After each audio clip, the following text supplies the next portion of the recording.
Hello friends, जैसे कि हम अभी तक पूरा पीरियोडिक टेबल पढ़ चुके हैं कि जैसे कैसे स्टार्ट हुई थी पीरियोडिक टेबल की स्टोरी।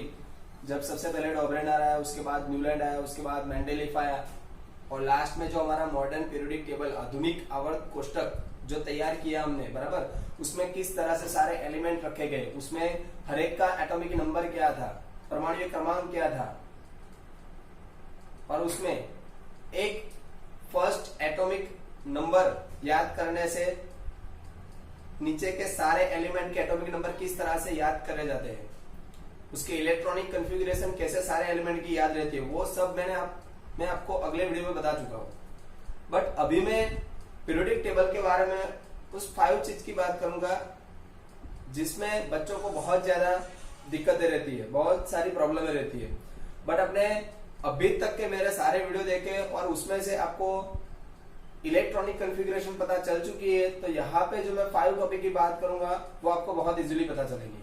और उसके बाद के वीडियो में किस तरह से अपलोड करूंगा उसके बारे में सबसे पहले बात कर लेता हूं मैं। इनऑर्गेनिक में पीरियोडिक टेबल यानी कि एटॉमिक नंबर के बारे में जो मेरा फर्स्ट टॉपिक था बेसिक का, वो मैंने सारा अभी बता दिया, खत्म कर दिया। उसके बाद में जो मैंने 9, 10 सबसे पहले वीडियो में बेसिक टॉपिक बताए थे, तो यहाँ पे आज जो मैं 5 टॉपिक्स आपको पढ़ाता हूँ उसके बाद मैं कुछ जो अभी बाकी रहे हमारे बेसिक टॉपिक उसके बारे में बात करूंगा। और मैंने गारंटी दी थी कि उस टॉपिक को आप कंप्लीट कर लोगे तो आपको केमिस्ट्री में कोई दिक्कत नहीं आएगी, पूरे साल केमिस्ट्री में कोई दिक्कत नहीं आएगी, क्योंकि जो बच्चों को दिक्कतें होती है, जो प्रॉब्लम होते हैं, उस पर ही मैंने वीडियो बनाए। अभी जो बात कर रहा हूं मैं वो 5 टॉपिक की atomic radius, ionic radius, ionisation enthalpy, electron gain enthalpy और इलेक्ट्रोनेगेटिविटी, वो 5 टॉपिक के बारे में बात करूंगा अभी। जैसे कि पीरियोडिक टेबल में आप जानते हो कि मेटल यानी कि धातु, नॉन मेटल यानी कि अधातु, मेटलॉइड्स यानी कि अर्धधातु जिसको हम सेमी मेटल भी बोलते हैं, और रेडियो एक्टिव एलिमेंट, रेडियो सक्रिय तत्वों, वो सारे एलिमेंट या पीरियोडिक टेबल के कुछ जीके टाइप के क्वेश्चन के बारे में भी मैं अगला वीडियो अपलोड करूंगा। और ये जो मैं अभी पढ़ा रहा हूं उसके रिलेटेड में टेस्ट भी आपका लूंगा। तो अभी पर जो मैंने बोला था उस तरह से मैं पीरियोडिक टेबल के बारे में स्टार्ट कर रहा हूं। देखो इस तरफ सबसे पहला टॉपिक हमारा एटॉमिक रेडियस, सेकंड है आयोनिक रेडियस। एटॉमिक रेडियस को हम क्या बोलते हैं? परमाणुीय त्रिज्या। आयनीय त्रिज्या,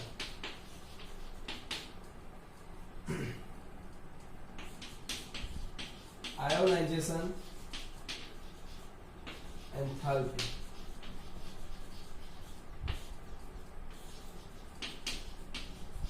आयनीकरण enthalpy. Fourth electron gain enthalpy, electron प्राप्ति एंथैल्पी। फिफ्थ इलेक्ट्रो नेगेटिविटी, जिसको हम गुजराती में बोलते हैं विद्युत ऋणता। देखो इसमें से बहुत सारे क्वेश्चन आप कोई बोर्ड की एग्जाम ले लो या फिर आप गुजसेट की एग्जाम ले लो या फिर जीनीट की एग्जाम ले लो, इसमें से बहुत सारे क्वेश्चन पूछे जाते हैं। यहाँ पे देखो atomic radius, ionic radius, ionisation enthalpy, electron gain enthalpy, electronegativity. उसको गुजराती में क्या बोलते हैं? परमाणुीय त्रिज्या, आयनीय त्रिज्या, आयनीकरण एंथैल्पी, इलेक्ट्रॉन प्राप्ति एंथैल्पी, विद्युत ऋणता। इसमें से बहुत सारे क्वेश्चन इस तरह से निकल के आते हैं कि कुछ ऑर्डर पूछा जाता है, यानी कि परमाणुीय त्रिज्या चढ़ता क्रम में, यानी कि उतरता क्रम, चढ़ता क्रम, जो भी हो वो सारे क्रम में आपको ऑर्डर पूछे जाते हैं। या फिर आयोनिक रेडियस के बारे में, आयोनाइजेशन एंथैल्पी के बारे में, इलेक्ट्रॉन प्राप्ति, इलेक्ट्रॉन गेन एंथैल्पी के बारे में, विद्युत ऋणता, ये सबसे ज्यादा इंटरेस्टिंग टॉपिक है और डिफिकल्टी भी, इलेक्ट्रोनेगेटिविटी, जो कि बहुत इजी है, बट बहुत सारे बच्चों को यही पता नहीं होता कि इलेक्ट्रोनेगेटिविटी किसको बोलते हैं, विद्युत ऋणता किसको बोलते हैं। तो चलो इसके बारे में मैं सबसे पहले एटॉमिक रेडियस के बारे में बात करूंगा। ये टॉपिक आप सबसे पहले आपको लिखना है बराबर, जैसे जहां तक आपने होमवर्क किए उसके बारे में जो उसके बाद जो फर्स्ट पेज आएगा उसमें सबसे पहले आपको ये टॉपिक लिखना है। उसके बाद फर्स्ट पेज में सबसे पहला टॉपिक कौन सा लिखना है आपको, एटॉमिक रेडियस। चलो उसके बारे में हम बात करते हैं।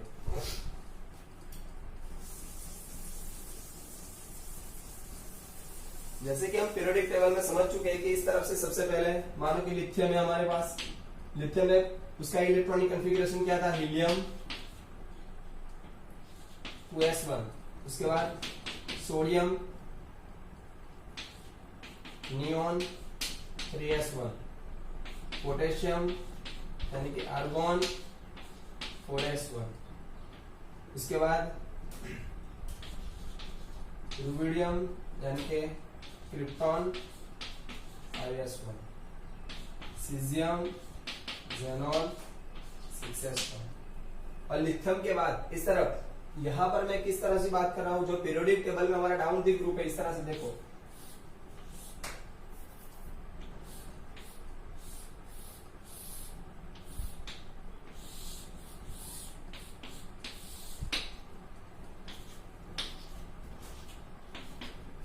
यहां पर मैं ग्रुप के बारे में, गुजराती में उसको समूह बोलते हैं, ऊपर से नीचे तक डाउन द ग्रुप, ये उसके बारे में बात कर रहा हूं मैं, लीना की रब से फरियाद, बराबर, इसके बारे में बात कर रहा हूं। ये देखो lithium, sodium, potassium, rubidium, caesium, और यहाँ पर left hand side to right hand side, जिसको हम क्या बोलते हैं गुजराती में आवर्त, बराबर, इंग्लिश में उसको पीरियड बोला जाता है। उसके बारे में किस तरह से बात की जाएगी यहाँ पर, लिथियम, उसके बाद क्या आएगा, लिथियम के बाद बेरिलियम, वो मैं बाद में पढ़ाता हूँ। देखो पहले सबसे पहले मैं डाउन द ग्रुप पढ़ा देता हूँ, इस तरफ ध्यान रखो। एटॉमिक रेडियस, एटॉमिक रेडियस परमाणुीय त्रिज्या, उसमें क्या होता है इस तरफ देखो आप, तो यहाँ पे सेकंड ऑर्बिट तक इलेक्ट्रॉन फिलअप हुए, यानी कि फर्स्ट ऑर्बिट और सेकंड ऑर्बिट। देखो ये सेकंड ऑर्बिट, यानी कि जो हमारा सर्कल है, बराबर, सर्कुलर पाथ है, सेंटर से यहां तक उसको हम उसको रेडियस बोलते हैं, यानी कि त्रिज्या बोलते हैं। तो यहां से यहां तक इसकी रेडियस है, किसकी, लिथियम की। तो देखो सबसे पहले जो फर्स्ट एलिमेंट था फर्स्ट ग्रुप में, उसकी रेडियस कैसी है, देखो यहां तक है। उसके बाद वाले सोडियम की देखो, तो डाउन द ग्रुप हमको पता है कि प्रिंसिपल क्वांटम नंबर इंक्रीज होता है। क्या होता है, प्रिंसिपल क्वांटम नंबर इंक्रीज होता है, जिसको हम गुजराती में मुख्य क्वांटम अंक बोलते हैं। क्या बोलते हैं, मुख्य क्वांटम अंक। तो देखो यहाँ पर 2 था, उसके बाद में 3, 4, 5, 6, और मैं पहले वीडियो में बता चुका हूं कि प्रिंसिपल क्वांटम नंबर क्या है, यानी कि मुख्य क्वांटम अंक क्या है। तो वो क्या है, ऑर्बिटल बताता है, ऑर्बिट बताता है कि first orbit, second orbit, third orbit. तो इसमें इलेक्ट्रॉन सेकंड ऑर्बिट तक है, उसके बाद में थर्ड ऑर्बिट तक, यानी कि यहां तक होगा 1, 2 और ये 3 देखो। उसके बाद 4s में कैसा होगा, 1, 2, 3 और लास्ट में 4 देखो। तो जैसे जैसे हम डाउन द ग्रुप जाते हैं, देखो यहाँ पर जो हमारी रेडियस है, बराबर, ये रेडियस हमारी कैसी होती है, देखो इंक्रीज हो रही है। क्या हो रही है, इंक्रीज। तो जैसे कि हम डाउन द ग्रुप जाते हैं, ऊपर से नीचे तक आते हैं, जैसे हम इलेक्ट्रॉन फिलअप करते हैं, जैसे हमारा एलिमेंट ऊपर से नीचे तक जाते हैं हम, प्रिंसिपल क्वांटम नंबर हमारा इंक्रीज हो रहा है। क्या हो रहा है, इंक्रीज हो रहा है, यानी कि बढ़ रहा है। तो वहां पे हम देखें तो एटॉमिक रेडियस, जो परमाणु त्रिज्या है, वो क्या होती है हमारी, इंक्रीज। तो हमारा फर्स्ट टॉपिक क्या था, परमाणु त्रिज्या डाउन द ग्रुप। उसमें क्या हुआ, देखो एटॉमिक रेडियस यानी कि परमाणु त्रिज्या डाउन द ग्रुप, ऊपर से नीचे तक क्या होता है, तो वो रेडियस जो है वो इंक्रीज होती है। क्या होती है, इंक्रीज होती है। हर एक में ऐसा होता है। यहाँ एस अल्कली की बात करो, अल्कलाइन की बात करो, डी ब्लॉक की बात करो, पी ब्लॉक की बात करो, तो सब पीरियोडिक टेबल में एटॉमिक रेडियस के बारे में जब बात की जाए, तो एटॉमिक रेडियस में हर एक एलिमेंट, जब हम डाउन द ग्रुप हर एक ग्रुप में जाते हैं, तो वहां पे उसकी एटॉमिक रेडियस क्या होती है बच्चों, इंक्रीज होती है। एटॉमिक रेडियस क्या होती है, इंक्रीज। उसके रिलेटेड क्या होता है, ionic radius. Ionic radius second topic जो हमारा है, आयोनिक रेडियस।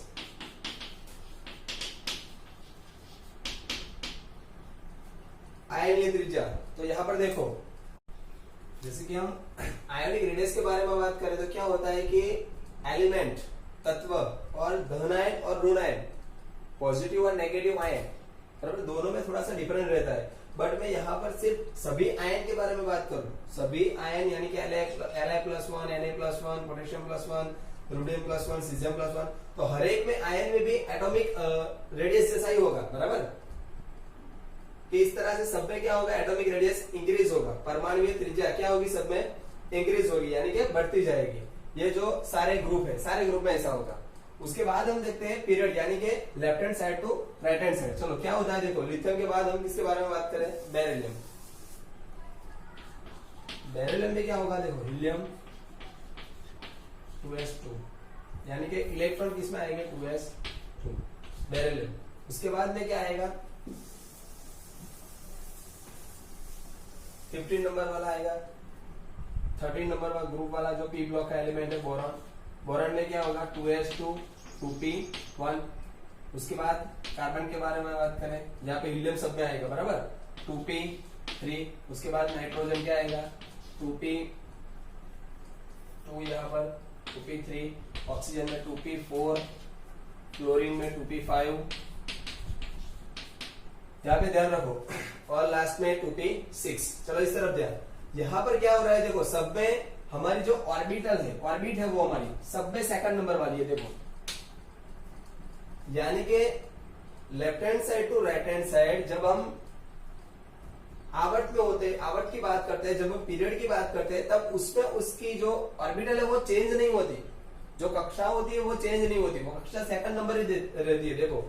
बट उसमें चेंज क्या होता है, तो सबसे मजेदार बात यह है कि 3 नंबर वाला था, ये 4 number, 5 number, 6 number, 7 number, 8 number, 9 number. यानी कि हम एटॉमिक नंबर, परमाणुीय क्रमांक की बात करें तो परमाणुीय क्रमांक से हमें क्या पता चलता है, उसमें प्रेजेंस नंबर ऑफ प्रोटॉन और इलेक्ट्रॉन। हम प्रोटॉन की बात करें तो देखो सब में प्रोटॉन कैसे हो रहे हैं, देखो बढ़ रहे हैं प्रोटॉन। तो इसमें क्या होगा, यहाँ पर देखो कि लिथियम में जब हम इलेक्ट्रॉन फिलअप कर रहे थे, तो सेकंड ऑर्बिट में फर्स्ट इलेक्ट्रॉन आया, यानी कि 1 और 2। अभी देखो 2 इलेक्ट्रॉन बीच में, प्रोटॉन इसमें कितने थे, 3 प्रोटॉन थे, और यहाँ पे 3 इलेक्ट्रॉन थे, बराबर। तो यहाँ पे जब हम बेरिलियम की बात करें तो इसकी एटॉमिक रेडियस यहाँ पे 4 इलेक्ट्रॉन हो गए और 4 प्रोटॉन हो गए। तो इसकी जो एटॉमिक रेडियस थी उससे इसकी एटॉमिक रेडियस कैसी होगी, कम होगी। यानी कि जो परमाणुीय त्रिज्या लिथियम की थी उससे कम बेरिलियम की होगी। तो बोलेगा ऐसा क्यों, तो यहाँ पे देखो ये 3 इलेक्ट्रॉन और 3 प्रोटॉन है, यहाँ पे 4 इलेक्ट्रॉन और 4 प्रोटॉन है, समझ में आ रहा है। बट सभी कैसे है, देखो यहाँ पर सेकंड ऑर्बिट में 1 इलेक्ट्रॉन है, यहाँ पे सेकंड ऑर्बिट में 2 इलेक्ट्रॉन है। तो यहाँ पे न्यूक्लियर चार्ज कितना है, सिर्फ 3 इलेक्ट्रॉन है। यहाँ पर न्यूक्लियर चार्ज कितना है, तो 4 इलेक्ट्रॉन है। सबसे मजेदार बात यहाँ पर ध्यान रखो सब लोग, मान लो कि मैं यहाँ पे एक मैग्नेट ले रहा हूँ, चुंबक, बराबर। यहाँ पे मैंने कोई लोखंड आयन दिया है, यहाँ पे आयन के कुछ और है, यानी कि टुकड़े पड़े हुए यहाँ पे। ये दोनों डिस्टेंस मैंने यहाँ तक रखा, डिस्टेंस सब ध्यान से देखना, यहाँ तक मैंने उसका डिस्टेंस रखा। अभी अट्रैक्शन जो होगा, बराबर, यहाँ पे मैं मानो कि कुछ टुकड़े और रख रहा हूँ, यहाँ पर कुछ, यहाँ पे आयन लोखंड के टुकड़े इंक्रीज किए। तो आयन इंक्रीज करने से उसका अट्रैक्शन इंक्रीज नहीं होगा, आयन इंक्रीज करने से उसका अट्रैक्शन इंक्रीज नहीं होगा। बट जब मैं मैग्नेट इंक्रीज करूंगा, मैग्नेट यहाँ पे क्या है, हमारा सेंटर है, देखो न्यूक्लियर चार्ज है, प्रोटॉन है, नंबर ऑफ प्रोटॉन है, और यहाँ पर आयन जो है हमारा इलेक्ट्रॉन है। तो दोनों के बीच में इतना डिस्टेंस था। मैंने सबसे पहले क्या बोला आपको, आयन इंक्रीज करने को, लोखंड, बराबर। यहाँ पे मैं आयन उसके टुकड़े इंक्रीज करूं तो यहाँ पे अट्रैक्शन इंक्रीज नहीं होगा। बट यहाँ पर मैं मैग्नेट इंक्रीज करूं, यानी कि यहाँ पर सबसे कम मैग्नेट था और सबसे बड़ा वाला मैग्नेट लिया, तो मैग्नेट बढ़ाने से डिस्टेंस भले सेम रहे, बट मैग्नेट बढ़ाने से क्या हुआ, उसका मैग्नेटिक फील्ड इंक्रीज हुआ, यानी कि जो चुंबकीय क्षेत्र रेखाओं थी उसकी वो बढ़ गई। तो यहाँ पे अट्रैक्शन क्या होगा, इंक्रीज होगा। जो बच्चों में समझा रहा हूं आपको समझ में आ रहा है, देखो फिर एक बार बता रहा हूं, यानी कि यहाँ पे सेम डिस्टेंस पे, सेम डिस्टेंस, यहाँ पर मैंने मैग्नेट लिया है, देखो ये मैग्नेट है, यहाँ पे मेरा कुछ आयन के टुकड़े पड़े हैं, यहाँ पर आयन के टुकड़े हैं मेरे पास, यहाँ पर सेम डिस्टेंस है मेरा, यहाँ पे आयन के कितने भी मैं टुकड़े ज्यादा ले लूं, यहाँ पे अट्रैक्शन में कोई फर्क नहीं पड़ने वाला। बट यहाँ पर न्यूक्लियर चार्ज की तरह में यहाँ पर मैग्नेट बढ़िया ले लूं तो यहाँ पे अट्रैक्शन बढ़ेगा, यहाँ पे अट्रैक्शन बढ़ेगा। तो क्या होगा, देखो यहाँ पर, तो यहाँ पर ऑर्बिटल एटॉमिक रेडियस सब में सेम है, सेकंड नंबर है। बट यहाँ पर प्रोटॉन कितने थे, बीच में 3 थे, उसके बाद में 4 हुए, तो यहाँ पर अट्रैक्शन थोड़ा इंक्रीज हुआ। अट्रैक्शन जैसे इंक्रीज हुआ, बराबर, तो यहाँ पे एटॉमिक रेडियस क्या हुई, इसकी डिक्रीज हुई। और यहाँ पर 5 प्रोटॉन है तो यहाँ पर देखो और डिक्रीज होगा। 5 प्रोटॉन है और यहाँ पर इलेक्ट्रॉन कितने हैं, यानी कि फाइनली क्या हो, इसकी एटॉमिक रेडियस डिक्रीज हो रही है। उसके बाद में 6 नंबर में क्या होगा देखो,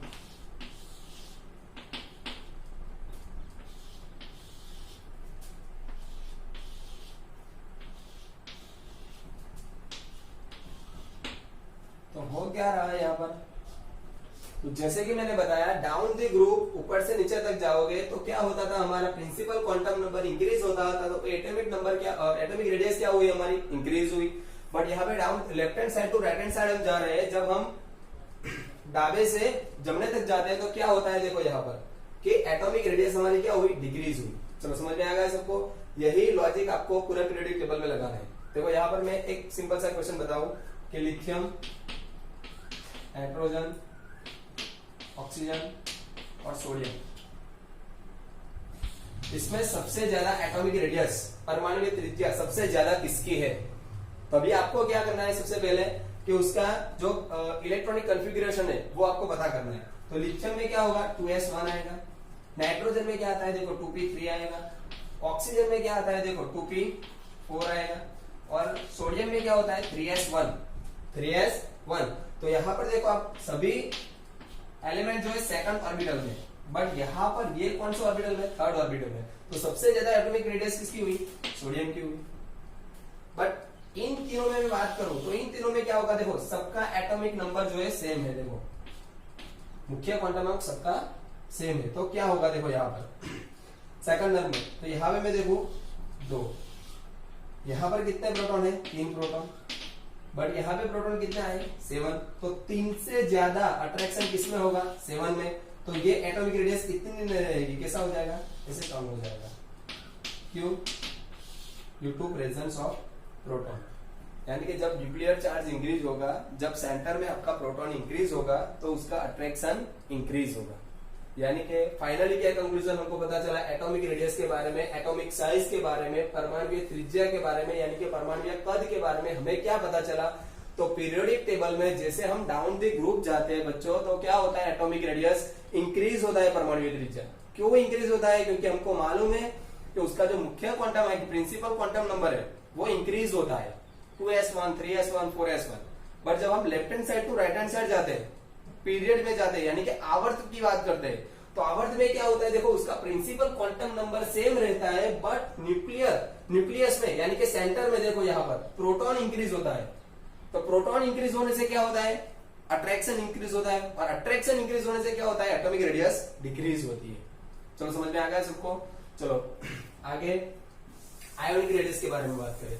यहाँ पर सिर्फ सभी आयन हो, समझो मेरी बात को, यानी कि जब सब हमारे पास आयन ही आयन पड़े हो तो आयन में सेम लॉजिक रहेगा, डाउन द ग्रुप और left hand side to right hand side. But आपको कोई एटम और आयन दोनों दिए जाए तो क्या होगा, देखो यहाँ पर, यानी कि मैं बात करूं सोडियम और सोडियम +1, Na और Na+1, चलो दोनों में डिफरेंस क्या है सबसे पहले वो समझना है हमको। तो इसका इलेक्ट्रॉनिक कॉन्फ़िगरेशन क्या होता है, Na का Ne3s1। Na+1 का मतलब है Na ने 1 इलेक्ट्रॉन रिमूव किया, तो 1 इलेक्ट्रॉन कहां से रिमूव होगा, 3s1 में से। तो यहाँ पर क्या होगा, सिर्फ नियॉन बचेगा। तो नियॉन क्या है, तो 2s2 2p6, helium 2s2 2p6, तो उसकी आउटर मोस्ट लास्ट ऑर्बिट कौन सी आई, सेकंड नंबर की, और यहाँ पे ऑर्बिटल कौन सी है, 3 नंबर की। तो अभी आप खुद से लॉजिक लगाओ और बताओ कि Na और Na+1 दोनों में सबसे ज्यादा एटॉमिक रेडियस किसकी होगी, तो Na की। यानी कि जो हमारा मेटल होता है, एलिमेंट होता है, जो हमारा एलिमेंट यानी कि तत्व होता है, समझो इस बात को ध्यान से समझो और एक पॉइंट लिख लेना आप सब इस तरफ ध्यान। जो हमारा एटम होता है और जो हमारा आयन होता है, जो एलिमेंट होते हैं, जो तत्व होते हैं और जो पॉजिटिव नेगेटिव आयन बनते हैं, उसमें सबसे पहले कैटायन की बात करता हूं मैं। जो पॉजिटिव बनते हैं उसको हम कैटायन बोलते हैं। तो जब हमारा एटम में से कुछ इलेक्ट्रॉन निकल जाते हैं, बट एटम हमारा सेम रहना चाहिए, Na तो Na+1, बाद में Na और Mg+2 नहीं बोलना है। चलो इस तरफ ध्यान। जो मेटल होता है, जो मेटल अगर आप बोलो Na मेटल है तो मेटल बोलेंगे, या फिर एटम के बारे में बात करें, आयन के बारे में बात करें, जो एटम होता है उसका पॉजिटिव आयन की एटॉमिक रेडियस ऑलवेज डिक्रीज होती है, यानी कि ऑलवेज कम होती है। क्यों कम होती है? तो मैंने आपको बताया कि उसमें इलेक्ट्रॉन डिक्रीज होंगे और प्रोटॉन इंक्रीज होगा, और जब जब प्रोटॉन इंक्रीज होगा, न्यूक्लियर चार्ज इंक्रीज होगा, तो क्या होगा? अट्रैक्शन बढ़ेगा, अट्रैक्शन बढ़ेगा। इसके लिए उसकी एटॉमिक रेडियस क्या होगी? डिक्रीज होगी। उसी समय में मैं Cl और Cl-1 की बात करूं, यानी कि एटम जो है, एलिमेंट जो है हमारा Cl है और नेगेटिवली आयन है हमारा Cl-1, जिसको हम एनआयन बोलते हैं। क्या बोलते हैं? एनआयन। देखो यहाँ पर उसकी इलेक्ट्रॉनिक कॉन्फ़िगरेशन लास्ट में क्या आएगा? 3p6, बट यहाँ पर तो 3p में और एक इलेक्ट्रॉन इंक्रीज हुआ, यानी कि इसका एटॉमिक नंबर था 17, तो इसमें 17 इलेक्ट्रॉन 17 प्रोटॉन थे, बट यहाँ पर 17 प्रोटॉन रह गए और एक इलेक्ट्रॉन ऐड हुआ, यानी कि 18 इलेक्ट्रॉन हो गए। तो समझो यहाँ पर ध्यान 1 2 3, ये Cl की बात कर रहा हूं मैं, Cl, तो उसमें 17 प्रोटॉन थे और उसके बाद यानी कि 17 इलेक्ट्रॉन थे, बट अभी क्या हुआ? 1 2 3, Cl-1, तो उसमें क्या होता है? देखो इलेक्ट्रॉन सबसे ज्यादा हो गए, प्रोटॉन कितने हमारे पास? 17 प्रोटॉन, बट इलेक्ट्रॉन कितने हैं? 18 इलेक्ट्रॉन।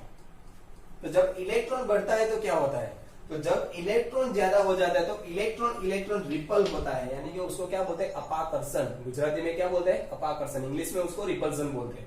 तो जब इलेक्ट्रॉन इलेक्ट्रॉन ज्यादा हो जाता है तो इलेक्ट्रॉन इलेक्ट्रॉन एक दूसरे के साथ में अपाकर्षण यानी कि रिपल करते हैं, तो रिपल करते हैं तो क्या होता है? एक दूसरे से दूर जाते हैं। यहाँ पे ऑर्बिट क्या होगी? एक्सपांड होगी, बढ़ेगी, यानी कि जो एटॉमिक रेडियस हमारी यहां तक थी, जब उसका आयन बना तो नेगेटिव आयन बना तो उसने इलेक्ट्रॉन गेन किया, यानी कि जितना इलेक्ट्रॉन अंदर होना चाहिए उससे ज्यादा एक इलेक्ट्रॉन बढ़ गया। तो इलेक्ट्रॉन बढ़ने से क्या होगा? इलेक्ट्रॉन इलेक्ट्रॉन रिपल होगा, यानी कि अपाकर्षण होगा, तो उसकी एटॉमिक रेडियस क्या होगी? इंक्रीज होगी। तो लास्ट में फाइनली हमें क्या पता चला? जो एटम होता है उसका पॉजिटिव आयन होगा, जो एटम होता है उसका पॉजिटिव आयन होगा तो एटॉमिक रेडियस डिक्रीज होगी। जो एटम होता है उसका एनायन होगा, नेगेटिव आयन होगा, तो इलेक्ट्रॉन बढ़ने से, रिपल होने से उसकी एटॉमिक रेडियस इंक्रीज होगी। चलो समझ में आ गया? तो ये हमारे 2 टॉपिक थे। उसके बाद तीसरे टॉपिक की बात कर रहा हूं मैं। उसके बाद मैं आपको बहुत सारे क्वेश्चन टेस्ट में पूछने वाला हूं कि कौन सा ऑर्डर सही है, कौन सा ऑर्डर सही नहीं है। यहाँ पर बहुत सारे क्वेश्चन पूछे जाते हैं, जैसे कि मैं अभी आपको क्वेश्चन दे रहा हूँ, आप होमवर्क करके मुझे बताना किस तरह से Na Cl-1 Cl Mg+2, इसको एटॉमिक रेडियस के इंक्रीजिंग ऑर्डर में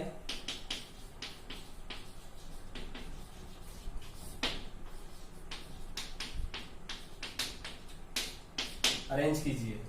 चढ़ता क्रम में એને ગોઠવો, એટલે કે इंक्रीजिंग ऑर्डर में इसको अरेंज करो, बराबर। ऐसे बहुत सारे क्वेश्चन है मेरे पास, बट अभी आपको सिर्फ इतना करना है, बराबर। चलो उसके बाद का टॉपिक है हमारा 3 नंबर का, आयोनाइजेशन एंथैल्पी। सबसे पहले आयोनाइजेशन को गुजराती हम क्या बोलते हैं? आयनीकरण। आयोनाइजेशन एंथैल्पी किसको बोलते हैं? आयोनाइजेशन एंथैल्पी, आयनीकरण एंथैल्पी है क्या? तो जो हमारा एटम होता है उसमें से जितने इलेक्ट्रॉन होते हैं उसमें से एक इलेक्ट्रॉन हमको निकालने के लिए, या फिर इलेक्ट्रॉन को निकालने के लिए हमको जितनी एनर्जी चाहिए, जो ऊर्जा चाहिए, उसको हम क्या बोलते हैं? Ionisation enthalpy. समझ में आ रहा है मैं क्या बोल रहा हूं? जो हमारा एटम है उसमें जितने इलेक्ट्रॉन है उसमें से इलेक्ट्रॉन को निकालने के लिए जो हमको एनर्जी चाहिए उसको हम बोलते हैं आयोनाइजेशन एंथैल्पी, आयनीकरण एंथैल्पी। और बहुत सारे बच्चों को यह टॉपिक पता नहीं होता है कि फर्स्ट आयोनाइजेशन क्या होता है, सेकंड आयोनाइजेशन क्या होता है, थर्ड आयोनाइजेशन क्या होता है, यानी कि प्रथम आयनीकरण एंथैल्पी, द्वितीय आयनीकरण एंथैल्पी, तृतीय आयनीकरण एंथैल्पी। तो वो क्या होता है? एक इलेक्ट्रॉन रिमूव करने के लिए, यानी कि 1 इलेक्ट्रॉन रिमूव करने के लिए जो एनर्जी चाहिए, 2 इलेक्ट्रॉन रिमूव करने के लिए जो एनर्जी चाहिए, 3 इलेक्ट्रॉन रिमूव करने के लिए जो एनर्जी चाहिए। समझ में आ रहा है? आयोनाइजेशन एंथैल्पी यानी कि आयनीकरण एंथैल्पी का मतलब क्या होता है? इलेक्ट्रॉन को रिमूव करना, और इलेक्ट्रॉन को रिमूव करने के लिए जो एनर्जी हमें रिक्वायर होगी, जो एनर्जी हमें चाहिए, उसको हम बोलते हैं आयोनाइजेशन एंथैल्पी। देखो बहुत इजी टॉपिक है। देखो यहाँ पर सबसे पहले मैं ग्रुप के बारे में बात करूं, समूह के बारे में बात करूं, ऊपर से नीचे के बारे में बात करूं, डाउन द ग्रुप के बारे में बात करूं। लिथियम क्या होगा? 2s1, sodium 3s1, potassium 4s1, rubidium 5s1। देखो यहाँ पर ध्यान रखो, अभी एटॉमिक रेडियस, आयोनिक रेडियस, वही से मैं आपको ये समझा दूंगा। अगर लाइफ में समझो, लाइफ के रिलेटेड लो इसको, लाइफ में हमें किसी को किसी से अलग करना है, किसी को किसी से अलग करना है, यानी कि हमें यहाँ पर क्या करना है, ये एक लव स्टोरी की तरह हम इसको देखें इनऑर्गेनिक केमिस्ट्री को। देखो लव स्टोरी की तरह से यहाँ पर जो नंबर ऑफ प्रोटॉन और इलेक्ट्रॉन होता है, यहाँ पे नंबर ऑफ प्रोटॉन रहते हैं बीच में, और यहाँ पे क्या रहते हैं, नंबर ऑफ इलेक्ट्रॉन रहते हैं, बराबर, यानी कि प्रोटॉन और इलेक्ट्रॉन रहते हैं। तो इन दोनों के बीच में क्या होता है, लव का रिलेशन होता है, यानी कि प्रेम होता है। देखो यहाँ पे तो उन दोनों के बीच में कुछ अट्रैक्शन रहता है, इलेक्ट्रॉन इलेक्ट्रॉन में रिपल रहता है, प्रोटॉन प्रोटॉन में रिपल होता है, बट इलेक्ट्रॉन प्रोटॉन के बीच में क्या रहता है, अट्रैक्शन, यानी कि एक लव कॉम्बिनेशन होता है। इस तरह से आपको समझना है, देखो इस तरह से इसको समझो तो मजा आएगा। देखो यहाँ पर हम बात करें 2s, तो यहाँ पे हमारे सेकंड ऑर्बिट है, तो यहाँ पे हमारे पास 2 प्रोटॉन है, सॉरी 3 प्रोटॉन है और 3 इलेक्ट्रॉन है। यहाँ पर उसका अट्रैक्शन ज्यादा होगा। क्यों अट्रैक्शन ज्यादा होगा, कि प्रोटॉन और जो हमारा इलेक्ट्रॉन है वो दोनों के बीच में दूरियां नहीं है। जैसे कि मैं समझा रहा हूं, देखो कोई 2 जन के रिलेशन की बात करें हम लोग, यहाँ पर बहुत सारे लोग ब्रेकअप में ज्यादा मानते हैं, बहुत सारे ब्रेकअप हो रहे हैं। किस तरह से हो रहे हैं, देखो यहाँ कोई 2 कपल है, एक यहाँ पर रहता है और एक अहमदाबाद में रहता है, और 2 कपल है, वो एक करमसद में रहता है और दूसरा भी करमसद में रहता है। वो एक करमसद में है और एक अहमदाबाद में, एक करमसद में है और दूसरा भी करमसद में, यानी कि 2 कपल के बारे में बात कर रहा हूं। अगर हम दोनों कपल को ब्रेक करने के लिए जाए, दोनों में ब्रेकअप करवाने के लिए कोई जाए, ऐसा करना नहीं है, किसी का ब्रेकअप नहीं करना है हमें, बट मान लो कि हम चाहे और किसी का ब्रेकअप करना हो, बहुत सारे लोग ऐसा करते भी है, वो अच्छी बात नहीं होती है, फिर भी देखो तो जो अहमदाबाद वाले हैं वो कभी कभार मिलते हैं, जो करमसद वाले हैं वो हर रोज मिलते हैं। कभी आप ब्रेकअप कराने के लिए गए तो जितनी ताकत आपने अहमदाबाद में लगाई उतनी ताकत आपने करमसद में लगाई, तो वो दोनों कभी कभार मिलते थे।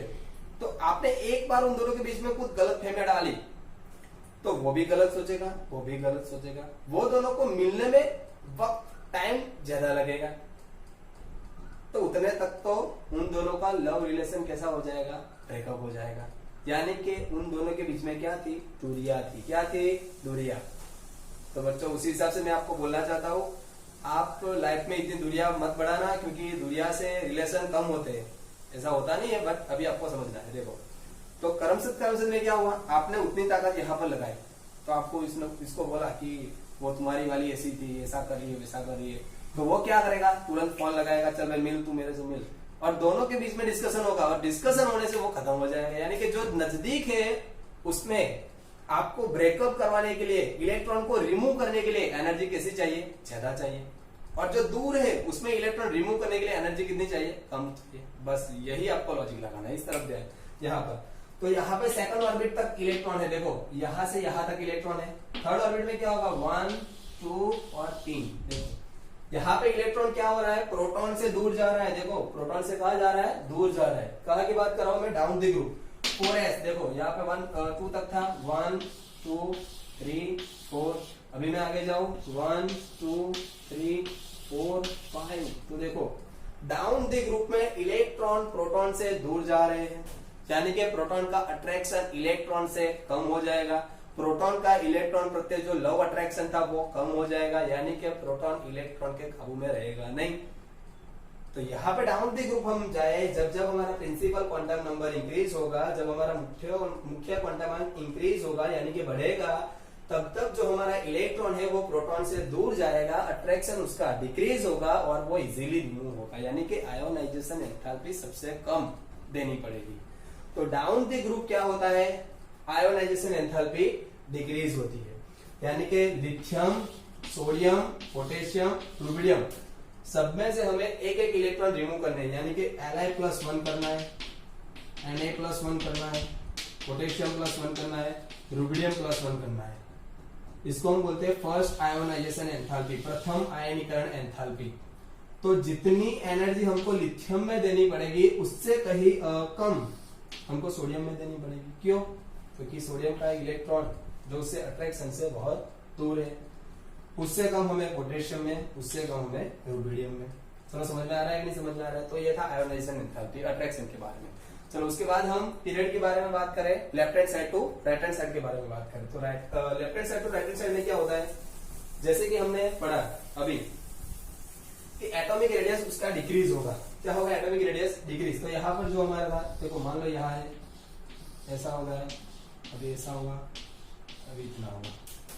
तो यहाँ पे क्या हो रहा है, आप कबाब में हड्डी बनना चाहते थे, बट उन दोनों के बीच में इतना अट्रैक्शन था कि जैसे ही आपने कुछ बोला तो दोनों आपके पर भड़क गए। तो यहां पर क्या होगा कि अट्रैक्शन देखो कितना ज्यादा है, जब मिले थे तब इतना था, पर जैसे जैसे आगे बढ़े आप, जैसे जैसे एटॉमिक नंबर इंक्रीज हुआ पीरियड में, आवर्त में जब आप आगे बढ़े तो क्या हुआ, देखो एटॉमिक रेडियस डिक्रीज हुआ। एटॉमिक रेडियस कब डिक्रीज होता है? जब अट्रैक्शन बढ़ता है। क्या बढ़ता है? अट्रैक्शन बढ़ता है। तो अट्रैक्शन बढ़ा यानी कि दोनों के बीच में कॉम्बिनेशन बढ़ा। किसके बीच में? लड़की लड़के की बात नहीं कर रहा हूं मैं यहाँ पर, किसकी बात कर रहा हूँ? प्रोटॉन और इलेक्ट्रॉन की बात कर रहा हूँ।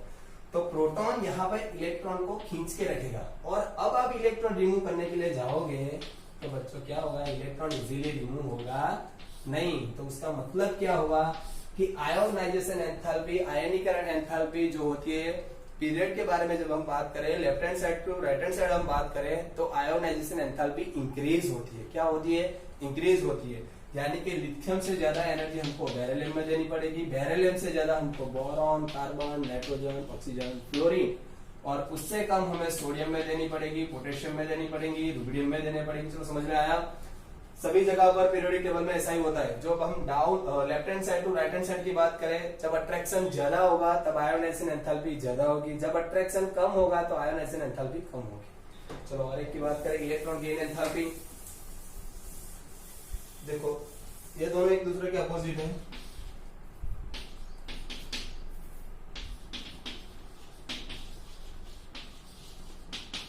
यानी कि इलेक्ट्रॉन प्राप्ति, तो इसमें ज्यादा समझाने की जरूरत नहीं पड़ेगी मुझे। यहाँ पर इलेक्ट्रॉन प्राप्ति, इलेक्ट्रॉन गेन करने के बारे में बात कर रहे हैं। तो जहां पे अट्रैक्शन ज्यादा होगा वो इजीली इलेक्ट्रॉन गेन करेगा, जहां पे अट्रैक्शन कम होगा वो इजीली इलेक्ट्रॉन गेन नहीं करेगा। चलो समझ में आया? तो left hand side to right hand side जब आप जाओगे, left hand side to right hand side, तो अट्रैक्शन क्या होता था? इंक्रीज होता था। तो इलेक्ट्रॉन गेन करने की कैपेसिटी कहां पे इंक्रीज होगी? Left hand side to right hand side. और डाउन द ग्रुप क्या होगा? इलेक्ट्रॉन गेन नहीं करेगा, इलेक्ट्रॉन गेन नहीं करेगा, बल्कि वो इलेक्ट्रॉन रिमूव करेगा। चलो समझ में आया? डन। चलो उसके बाद लास्ट टॉपिक हमारा था इलेक्ट्रोनेगेटिविटी।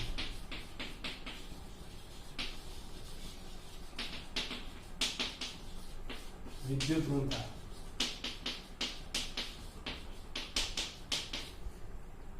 ये बहुत सारे बच्चों को समझ में नहीं आता। ये चीज क्या है वो मैं आपको समझा रहा हूं। इलेक्ट्रोनेगेटिविटी, विद्युत ऋणता, उसको हम अट्रैक्शन से जानेंगे। किससे जाने से? अट्रैक्शन। यानी कि इलेक्ट्रॉन और प्रोटॉन के बीच में अट्रैक्शन कितना ज्यादा है, उसको इलेक्ट्रोनेगेटिविटी यानी कि विद्युत ऋणता। इलेक्ट्रॉन कौन इजीली गेन करता है, उसको हम उसकी इलेक्ट्रोनेगेटिविटी बोलते हैं, विद्युत ऋणता बोलते हैं। समझ में आ रहा है? देखो हम जैसे left hand side to right hand side जाते हैं तो हमने देखा कि lithium, beryllium, boron, carbon, nitrogen, oxygen, fluorine, तो यहां पर इसका एटॉमिक रेडियस क्या हो रहा था? देखो डिक्रीज हो रहा था। यानी कि एटॉमिक रेडियस डिक्रीज हुआ, यानी कि इलेक्ट्रॉन और प्रोटॉन के बीच में अट्रैक्शन इंक्रीज हुआ। अट्रैक्शन इंक्रीज होने से इलेक्ट्रॉन गेन करने की कैपेसिटी क्या हो गई? इंक्रीज हो गई। यानी कि लिथियम से ज्यादा इलेक्ट्रॉन गेन बेरिलियम करेगा, बेरिलियम से ज्यादा बोरॉन, बोरॉन से ज्यादा कार्बन, कार्बन से ज्यादा नाइट्रोजन, नाइट्रोजन से ज्यादा ऑक्सीजन, सबसे ज्यादा इलेक्ट्रॉन गेन कौन करेगा? सबसे ज्यादा हाईली इलेक्ट्रोनेगेटिव एलिमेंट कौन सा है, किसकी विद्युत ऋणता सबसे ज्यादा होती है? तो एलिमेंट का नाम होगा फ्लोरीन। ये आप अच्छे से लिखना, बराबर। ये पूछा जाता है, बहुत सारे क्वेश्चन इसमें आते हैं कि फ्लोरीन जो होता है पूरे पीरियोडिक टेबल में सबसे ज्यादा इलेक्ट्रोनेगेटिव एलिमेंट है, यानी कि विद्युत ऋणता सबसे ज्यादा फ्लोरीन की होती है। अभी आप डाउन दी ग्रुप जाओ, सोडियम, पोटेशियम, तो आपको मालूम है कि रेडियस इंक्रीज होगा। तो रेडियस इंक्रीज होने से इलेक्ट्रॉन जो है प्रोटॉन से दूर जाएगा। मैंने पहले भी बताया कि दूरियां आने से क्या होता है? दूरियां होने से क्या होता है? अट्रैक्शन डिक्रीज होता है। तो जैसे अट्रैक्शन डिक्रीज होगा तो इलेक्ट्रोनेगेटिविटी विद्युत ऋणता डाउन द ग्रुप में डिक्रीज होगा, but left hand side to right hand side में इंक्रीज होगा। तो ये थे मेरे 5 टॉपिक्स पीरियोडिक टेबल के, और बहुत सारे टॉपिक है आपको जानना हो। मेटालिक कैरेक्टर क्या होता है, नॉन मेटालिक कैरेक्टर यानी कि एसिडिसिटी, बेसिसिटी, बराबर, एसिडिकता, बेसिकता, उसके बारे में बात करना है। जो भी बहुत सारे टॉपिक है मेरे पास, उस टॉपिक के बारे में बात करने से सबसे पहले हमारे पास एसिड और बेस क्या होता है, मेटल क्या होता है, नॉन मेटल क्या होता है, यानी कि धातु क्या होता है, अधातु क्या होता है, यानी कि उसको रट्टा नहीं लगाना है। एक ही ट्रिक में आपको दूंगा और वो सारी ट्रिक आपको जीवन भर याद रहेगी और आप इजीली बता सकते हो कि मेटल कौन है, नॉन मेटल कौन है। बट सबसे पहले 1 to 20 एटॉमिक नंबर तो आपको आने चाहिए।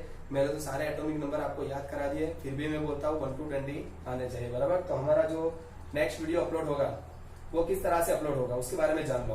तो मैंने सबसे पहले बताया था आपको एटॉमिक नंबर करना है, उसके बाद पॉजिटिव नेगेटिव करना है, उसके बाद आपको क्या करना था, धन आयन ऋण आयन यानी कि पॉजिटिव नेगेटिव के बारे में, बाद में आपको ऑक्सीडेशन रिडक्शन करना था, एसिड बेस करना था, कॉम्बिनेशन रिएक्शन, आयोनाइजेशन रिएक्शन यानी कि संयोगीकरण और विघटन, बराबर। वो जो सारे रिएक्शन है वो रिएक्शन करने के बाद हम नेक्स्ट इनऑर्गेनिक केमिस्ट्री में आगे बढ़ेंगे, क्योंकि मेटल नॉन मेटल जानने से पहले, एसिडिसिटी बेसिसिटी जानने से पहले हमको मेटल नॉन मेटल जानना बहुत जरूरी है।